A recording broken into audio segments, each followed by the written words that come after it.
Welcome to r/slash Topposts, where a mother abandons her infant in the middle of the woods to die alone.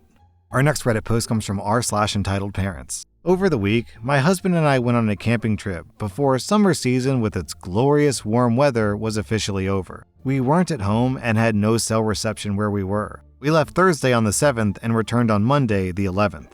While we were away, my cousin left my niece still strapped to her car seat outside my house door on Friday, September 8th, and sent me some text messages. Remember, I had no cell reception where I was camping. I would have never known while I was gone. I saw the missed messages after I returned home. It wasn't a request to ask if I can help her. It was simply a message notifying me that she left my niece in front of my door along with a bag with her stuff for the weekend. She did not ask me beforehand if I could help her babysit. There was no possible way for me to know. Even if I knew, I would have still declined unless it was a medical emergency in the family and they had no other choice. I live in a rural area where everyone is on 30-acre plots of land, so no one knew that my niece was there. I had no clue. The neighbors had no clue. My niece was literally abandoned in front of my door until Saturday noon when my parents came by to drop off my parcels that were delivered to their house. That's when they saw my niece. My parents called my aunt and had her come pick her up.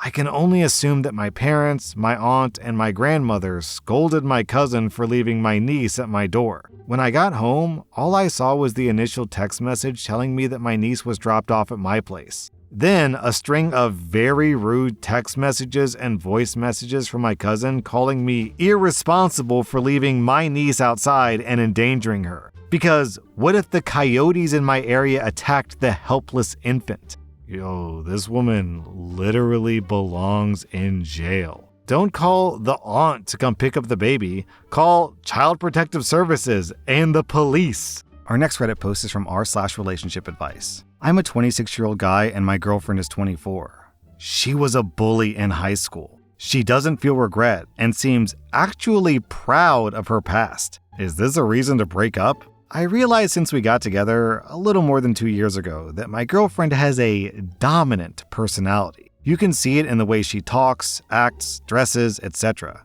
But to be honest, I never had a problem with that. I actually kinda liked it, haha. But a few weeks ago, something happened that made me think about it in another way. 4 of her best friends were invited to our place for dinner. They've known each other forever and are very close. I also like them, so it was a great night as usual. But after we finished dinner, one of her friends, Kate, watched something on her phone. She showed the video to her friends, including my girlfriend Vanessa, and said, "Look at this, she reminds me of Hannah." They all laughed pretty loud, as it seemed to be a great joke to them. Since I didn't know who Hannah was, I asked them, and they all started looking at each other. After a few seconds, my girlfriend said, "Well, it was a girl we kinda bullied back in high school." Kate looked at her and said, "Well, especially you." And after this, they laughed again. I didn't know in that moment what to say, so I changed the topic. But after they left, I talked again to Vanessa.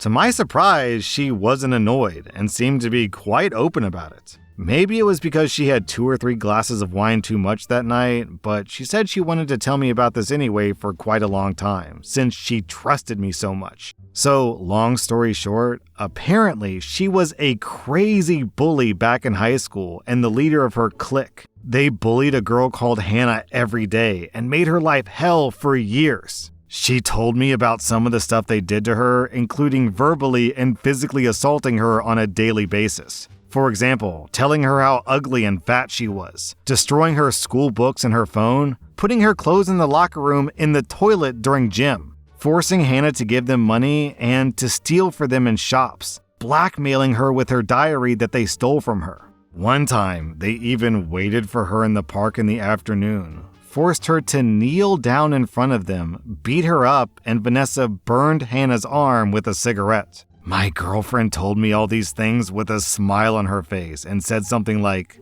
"Looking back, it was a crazy time. I could do everything I wanted with her, and I felt so effing powerful. I was really something." To be honest, again, I didn't really know what to say, so I asked her why she did all this, and if there was a reason that led to this, but she said no and added, "That's what Hannah also asked me, by the way." Apparently, they always told Hannah that it would get worse if Hannah fought back, so nothing ever happened to Vanessa and her friends. A few weeks have passed, and we haven't talked about this since then, but to be honest, I can't stop thinking about it. I mean, I really love my girlfriend, and I also like her friends, but after what she told me, I can't help but seeing them in a different light. I was seriously thinking of ending the relationship with her, or at least talking about this topic again. But on the other hand, we've been together for 2 years, she trusted me, and it's also something that happened in the past and doesn't affect our relationship now. But I don't really know what to do.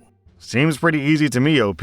Dump her and run in the opposite direction. If she has that little empathy and is willing to ruin someone's life just to feel good, what's stopping her from doing it to you or your family members? Or, God forbid, the kid that you two have together? She's just a bad person. I'm a 24-year-old woman, and I've been with my boyfriend, John, who's 23 for a little over a year. We met after a close friend, Isabel, who's 23, introduced him to our friend group, and things developed quickly between John and me, while Isabel and John remained close. This was no problem to me at the time, as I always viewed the relationship as purely platonic, but as it turns out, I was very wrong. Suspicions of their affair started after I noticed John mentioning Isabel more often than usual, and them exchanging looks and giggling whenever we hung out together. When I mentioned it, John would reassure me that it was just an inside joke and that me knowing would ruin the fun of it. Also, John would often unprompted offer that Isabel could stay at our apartment after long nights out, with Isabel, fortunately, always declining.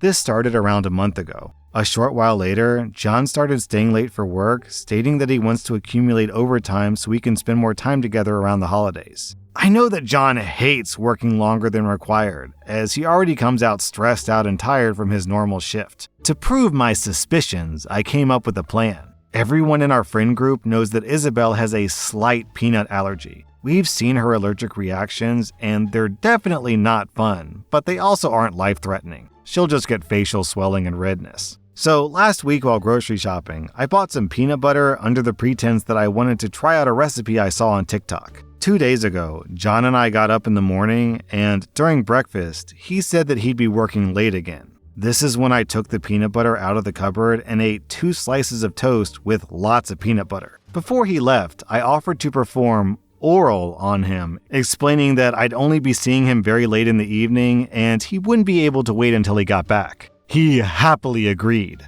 even though this caused him to be late and cost him some of his hard-earned overtime. This is when the fallout happens. Later that evening, the group chat is informed by John that Isabel has been hospitalized. She was released the same day. And John is bombarding my phone with messages and calls, accusing me of poisoning Isabel on purpose. Since I never eat peanut butter and then blow him in the morning, he must have put 2 and 2 together. And that I could have killed her for something that I should have talked to him about. I don't feel like this was something I needed to be mature about and talk it out. And since Isabel and I have been close since elementary school, she betrayed my trust even more than John did. She deserved most of the revenge. Isabel probably talked to our mutuals about it since I've been kicked out of the group chat and nobody is responding to my texts. You know what could have solved all this?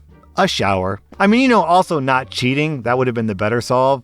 But if the guy had just washed his dong, he wouldn't have almost killed his affair partner with his toxic junk. Our next Reddit post is from Zifera. My boyfriend keeps a secret strike system for me, and I found it by accident. I'm a 28-year-old woman, and my boyfriend is 30. He left his phone on the couch while he showered. A notification popped up from Notes, and I opened it thinking it was a grocery list. It was a document titled Girlfriend Strikes. He literally tracks my offenses with dates and points. Being late to his mom's dinner, 1 point. Not laughing at his joke, 0.5 points.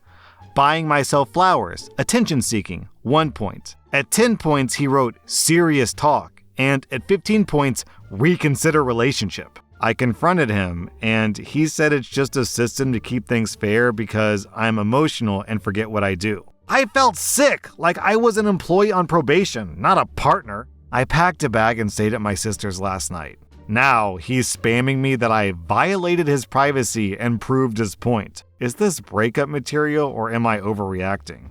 Hey, Opie, I think keeping a weird list about things your partner does is negative 15 points. That's 50 DKP minus. And all jokes aside, best piece of advice I've ever heard in my life. I've said it many, many times on this channel. It's not you versus your partner. It's you and your partner versus the problem. What this guy is doing is deeply antagonistic and is setting the two up to be enemies ultimately. My boyfriend's mom gave me a purity test at family dinner, and now he's mad at me for leaving. I'm a 26-year-old woman, and I've been dating my boyfriend Ryan, who's 28, for about 10 months. Things have been pretty good until last weekend when I finally met his parents at their house in Atlanta for Sunday dinner. His mom, Karen, seemed nice at first. Hugged me, said she'd heard so much about me, the whole welcoming thing. But during dinner, she kept asking these weird, pointed questions about my past.